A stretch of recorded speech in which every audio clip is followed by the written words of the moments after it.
তার যুক্ত করে দিলেই কিন্তু এটার থেকে এবং এই পাশ থেকে কিন্তু 12 ভোল্ট আউটপুট হবে। আপনারা কিন্তু অনেক কমেন্ট করেছিলেন যে দাদা 50 অ্যাম্পিয়ার, 60 অ্যাম্পিয়ার, 100 অ্যাম্পিয়ার 12 ভোল্টের ব্যাটারি আমরা চার্জ করব কিভাবে, তার একটা চার্জারের ভিডিও দিন।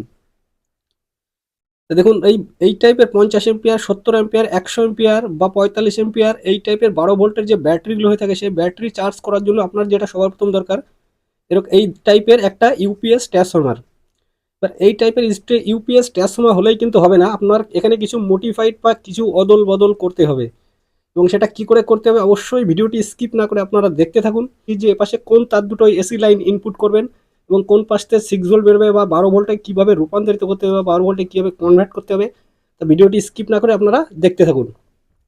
তাই দেখুন এই যে দুটো লাইন আছে এপাশে, দেখুন এই পেপারটা কাটার পরে এরকমভাবে কিন্তু লাইন দুটো বেরোবে।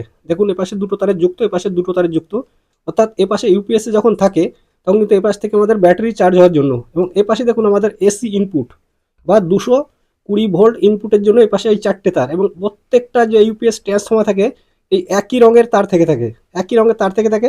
এবার এর মধ্যে থেকে আমাদের সিলেক্ট করতে হবে যে এসি ভোল্টের জন্য কোন দুটো আমরা ব্যবহার করব বা কোন দুটো তারে এসি ভোল্ট আমরা ইনপুট করব। তা আসুন এবার এটাকে আমরা চেকিং করার পালা, এটাকে একটু দূরে সরিয়ে নিই, ব্যাস। এবার আসুন আমাদের দরকার এখানে একটা মাল্টিমিটার। দেখুন মাল্টিমিটার আমরা করে দেবো এই রিডিং মাপার জন্য 200 ohms-এ। দেখুন পাক্কা এই পজিশনে রেখে দেবো মাল্টিমিটারটা। এবার দেখুন মাল্টিমিটারের কটটা আবার আমরা নিয়ে আসবো হাতের মাথায়। এইবার আমরা করবো কি, এই 4টে তারের একটা তার কিন্তু আমাদের কমন হচ্ছে, যেটা হচ্ছে এই ব্ল্যাক। এই ব্ল্যাকটা কিন্তু আমাদের কমন, অর্থাৎ 220 ভোল্ট দেওয়ার জন্য যে দুটো তার তার মধ্যে একটা কিন্তু এটাকে আমাদের নিতেই হবে, এটা কমন। ব্যাস একটা কমন ধরে নিলাম, এখানে একটা ধরে নিলাম। এবার এই পাশ থেকে আমরা শুরু করব, অর্থাৎ এই হলুদ তার থেকে শুরু করব। হলুদ তারের রিডিং কত আসছে একটু দেখব। দেখুন এখানে রিডিং আসছে 16। এটা একটু মনে রাখবেন, 16 রিডিং আসছে। এবার ধরবো এই নীলটাই, নীলটায় আসছে দেখুন 15, এবং এই সবুজটা এদিকে কত আসছে, সবুজটা আসছে দেখুন 18, অর্থাৎ এই সবুজটাই কিন্তু সবচেয়ে বেশি রিডিং আসছে।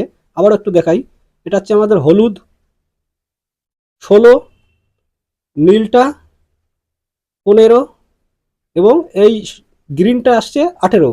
অর্থাৎ কনফার্মলি এই দুটো কিন্তু আমাদের এসি ইনপুট হবে, অর্থাৎ রিডিং যে দুটোই বেশি আসবে সেটাই কিন্তু আমাদের এসি ইনপুটের কানেকশন হবে, অর্থাৎ এই দুটো আমাদের এসি ইনপুট 100% পারফেক্ট, এই দুটো এসি ইনপুট। আশা করি এটা বুঝতে পারলেন।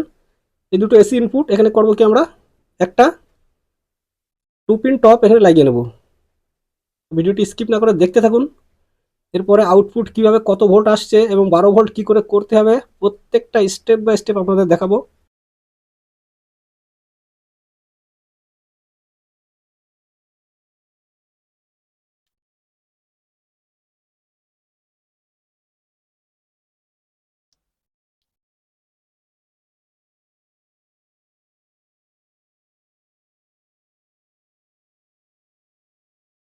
ব্যাস দেখুন এসি ইনপুটের কাজ কিন্তু আমাদের এখানে কমপ্লিট। এই দুটো কিন্তু আমাদের দরকার নেই, এই দুটো কি করবো আমরা একটা ইনসুলেশন টেপ দিয়ে এখানে আটকে দেবো।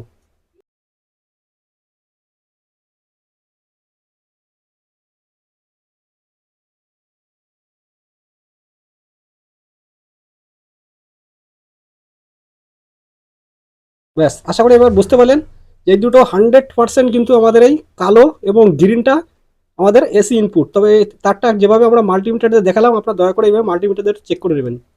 এইবার আসুন সেকেন্ডারি সেকশনের কাজটা আমরা করব।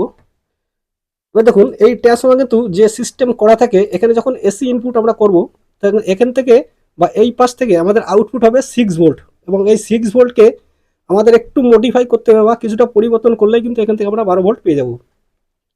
আসুন এবার 6 ভোল্ট কী করে দিচ্ছে সেটাও কিন্তু দেখাবো।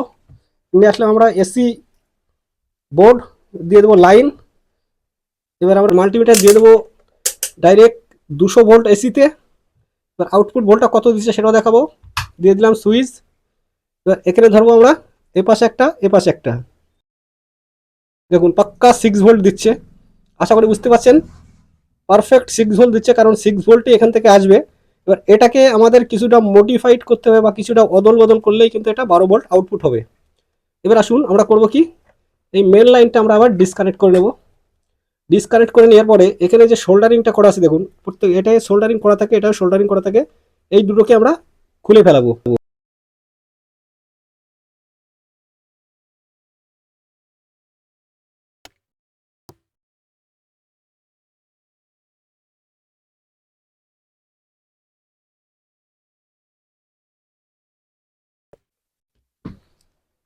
ব্যাস দেখুন এই দুটো কিন্তু আমরা আলাদা করে দিলাম। এবার একটা করে দেবো আমরা উপর দিকে, এটা উপর দিকে, এটা রাখবো আমরা নিচের দিকে। এখানে সেম একটা করে দেবো আমরা উপর দিকে, একটা রেখে দেবো আমরা নিচের দিকে। দেখুন, আশা করি ক্লিয়ার বুঝতে পারছেন। ব্যাস এটাকে এভাবে রাখলাম। রাখার পরে কি করতে হবে সেটা অবশ্যই দেখুন। এবার দিয়ে দেবো আমরা মেন পাওয়ার সাপ্লাই। দেখুন পাওয়ার সাপ্লাই দিয়ে দিলাম। এইবার করবো কি, আমরা এই টাইপের ছোট্ট একটা তার নিয়ে নেবো, ছোট্ট একটা তার। এই মাথা একটুখানি বের করে নেবো, এই মাথা একটা, এই পাশে একটা লাগাবো। দেখুন এই পাশে একটা লাগাবো এবং এই পাশে একটার সাথে টাচিং করবো। দেখুন দেখুন এর কোনো রেসপন্স আসছে না এবং এটা দেখুন রেসপন্স আসবে বা স্পার্ক হবে। দেখুন দেখুন স্পার্ক হচ্ছে। দেখুন আশা করি আপনারা বুঝতে পারলেন, এটা কিন্তু স্পার্ক হচ্ছে। অর্থাৎ এইটার সাথে এটার আমাদের শর্ট করলে হবে না, শর্ট করতে হবে এই নিচের যে দুটো আছে। দেখুন এটা লাগাচ্ছি, এটা দেখুন কোনো রকম স্পার্ক হচ্ছে না। অর্থাৎ এই দুটো আমাদের এভাবে একটা তার, ছোট্ট একটা তার জুড়ে দিলে কিন্তু এটা দিয়ে কিন্তু আউটপুট হয়ে যাবে আমাদের 12 ভোল্ট। দেখুন আবার দেখাচ্ছি, এটা কিন্তু স্পার্ক হচ্ছে না, এটা কিন্তু স্পার্ক হচ্ছে। দেখুন সেম এই পাশে উপরেরটা এবার ধরে দেখি, দেখুন এটা স্পার্ক হবে। দেখুন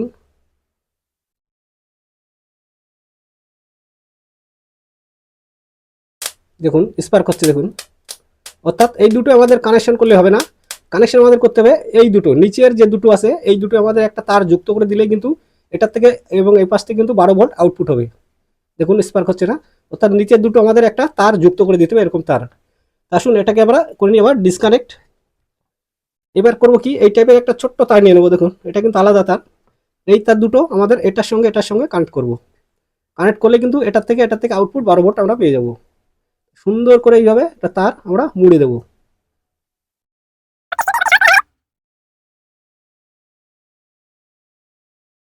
ব্যাস এবার মুড়ে দিলাম। এবার করবো কি, সুন্দর করে একটু শোল্ডার ধরিয়ে দেবো।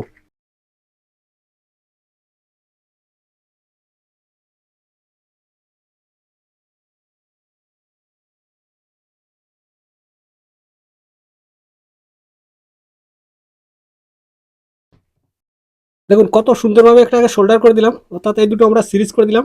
এবার এইটা এবং এই পাশেরটা, এই দুটোতে কিন্তু আমাদের পারফেক্টলি আউটপুট 12 ভোল্ট আপনারা পেয়ে যাবেন। আসুন এটাকে এবার আমরা একটু দেখবো বা চেকিং করবো আবারও পাওয়ার সাপ্লাই দিয়ে, যে ভোল্টটা আমাদের সঠিক ঠিকঠাক আসছে কিনা। দিয়ে দেবো মাল্টিমিটারে 200 ভোল্ট এসিতে। এবার আবারও দিয়ে দেবো এর মেন পাওয়ার সাপ্লাই, দিয়ে দিলাম। এবার দেখবো আমরা এই দুটোতে আউটপুট 12 ভোল্ট পারফেক্টলি আসছে কিনা। 12 ভোল্ট দিচ্ছে, পারফেক্ট 12 থেকে 13 ভোল্ট আপনারা পেয়ে যাচ্ছেন। দেখুন পারফেক্ট 14 ভোল্ট দিচ্ছে। অর্থাৎ আশা করি বুঝতে পারলেন যে ইউপিএস ট্রান্সফর্মার থেকে কিভাবে মডিফাই করে 12 ভোল্ট বা 14 ভোল্ট তৈরি করে একটা 12 ভোল্ট ব্যাটারি চার্জার তৈরি করতে হয়। আশা করি ছোট একটা ভিডিও আপনারা বুঝতে পারলেন। তো চলুন ভিডিওটি অতিরিক্ত লম্বা করবো না, আজকের ভিডিও আমরা এই পর্যন্ত শেষ করব এবং এর পরের ভিডিওতে আপনাদের দেখাবো যে ইউপিএস ট্রান্সফর্মার দিয়ে কীভাবে একটা 12 ভোল্ট ব্যাটারি চার্জার তৈরি করা যায়, যেটা 40, 50, 60, 70, 100 অ্যাম্পিয়ার পর্যন্ত ব্যাটারি চার্জার আপনারা তৈরি করতে পারবেন। এবার করবো কি আমরা বন্ধুরা, এখানে একটু টেপ দিয়ে আটকে দেবো।